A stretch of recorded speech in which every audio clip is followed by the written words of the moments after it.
Quick question. When you picture the birth of modern civilization, what do you see? Probably Leonardo da Vinci sketching the Vitruvian Man, right? Maybe Michelangelo painting the Sistine Chapel, the Renaissance. Europe waking up from the Dark Ages, rediscovering ancient knowledge and creating the modern world. That's the story we're all taught. Here's what they don't tell you. Every single thing the Renaissance is famous for, the Islamic Golden Age did first, did better, and did it for 500 years straight, while Europe was still figuring out basic sanitation. The Renaissance gets the credit. The Islamic Golden Age gets a footnote if it's mentioned at all. And I'm going to prove to you with direct comparisons that this is one of the biggest historical frauds in education. By the end of this video, you're going to see the Renaissance completely differently. Not as the birth of modernity, but as Europe finally catching up to what the Islamic world had been doing for centuries.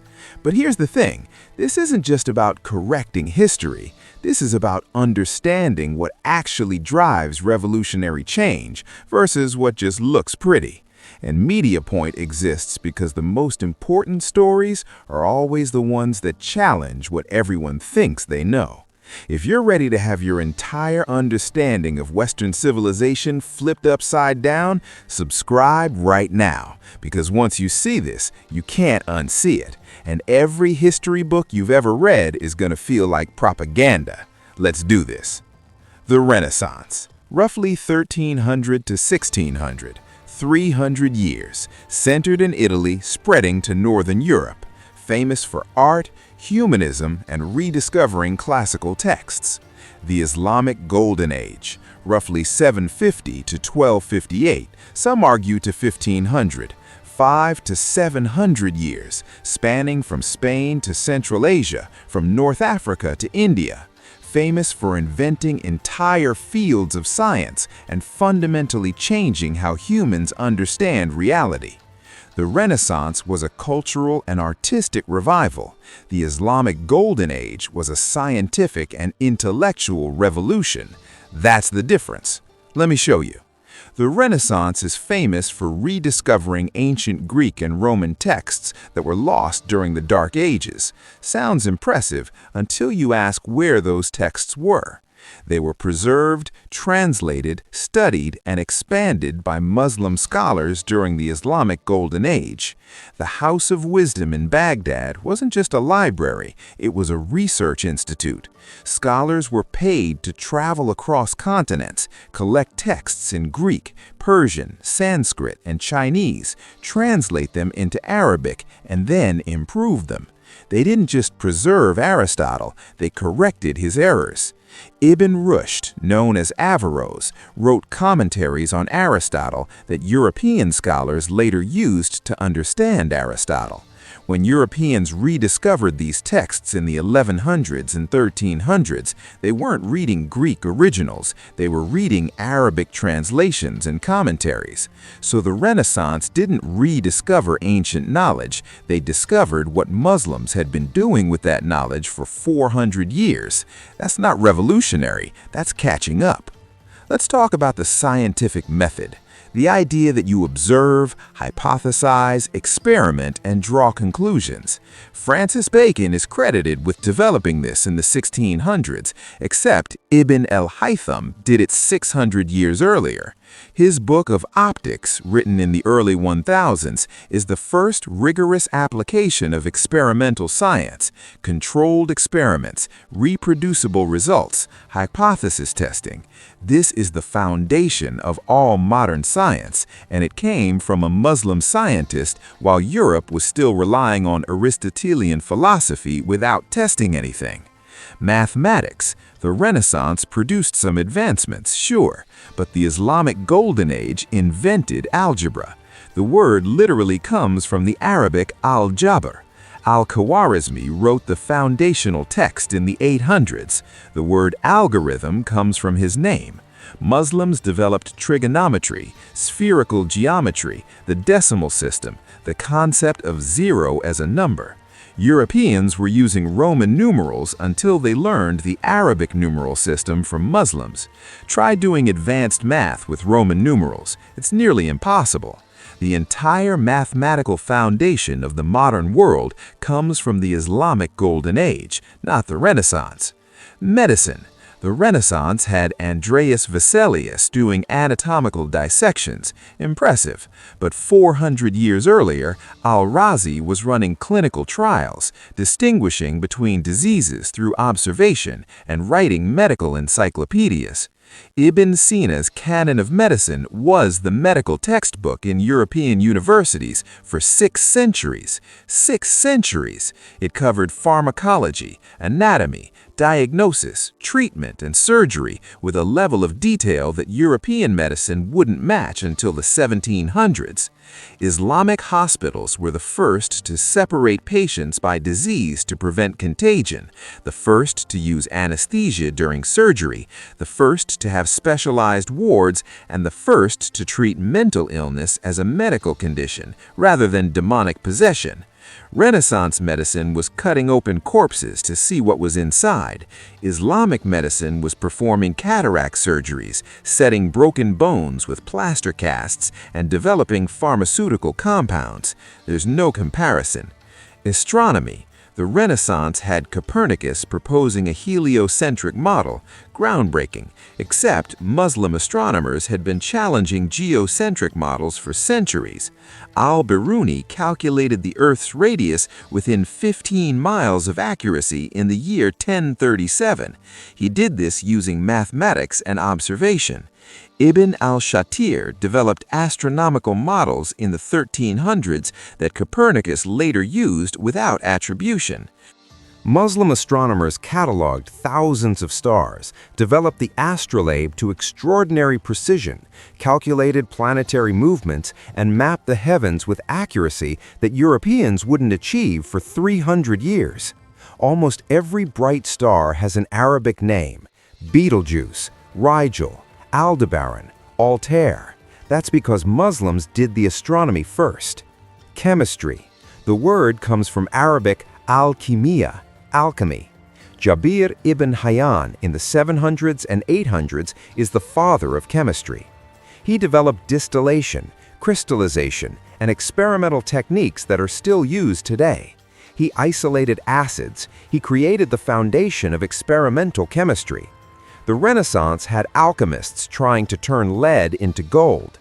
The Islamic Golden Age had chemists systematically studying chemical reactions and developing the periodic principles that would later become the periodic table. Not the same thing. Now let's talk about scope.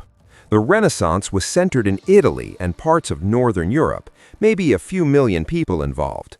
The Islamic Golden Age spanned from Cordoba in Spain to Samarkand in Central Asia. It included Arabs, Persians, Turks, Berbers, Central Asians, Africans, Indians, and even Europeans who converted or collaborated. Tens of millions of people, multiple languages, diverse cultures, all contributing. The Renaissance was a European Christian revival. The Islamic Golden Age was a global, multicultural, multi-religious intellectual explosion. Christians, Jews, Muslims, Zoroastrians, all working together in places like Baghdad, Cordoba, and Cairo. The House of Wisdom employed scholars of every religion. Compare that to Renaissance Europe, where being the wrong type of Christian could get you burned at the stake. Here's the key difference. The Renaissance was about looking backward to reclaim a lost classical heritage. The Islamic Golden Age was about looking forward to create new knowledge. Renaissance artists painted beautiful pictures of religious scenes and classical mythology. Incredible art, but not revolutionary science. Islamic scholars were inventing algebra, developing the scientific method, performing surgeries, calculating the size of the earth, and mapping the stars. One was aesthetic and philosophical, the other was empirical and transformative. And here's the uncomfortable truth. The Renaissance was only possible because of the Islamic Golden Age. European scholars translated Arabic texts into Latin starting in the 1000s and 1100s. These translations of Islamic science, mathematics, and philosophy were what sparked European intellectual revival. Without Ibn Sina, no European medicine. Without Al-Khwarizmi, no European mathematics. Without Ibn al-Haytham, no European optics. The Renaissance built on Islamic foundations and then spent the next 500 years pretending those foundations didn't exist. Why? Because the narrative of European exceptionalism requires Europe to be the source of civilization, not the beneficiary of Islamic civilization. Admitting that Europe learned from Muslims, that the Renaissance was essentially Europe catching up to what Muslims had already done, destroys the myth of continuous Western superiority from Greece to Rome to Europe to America. But the evidence is undeniable.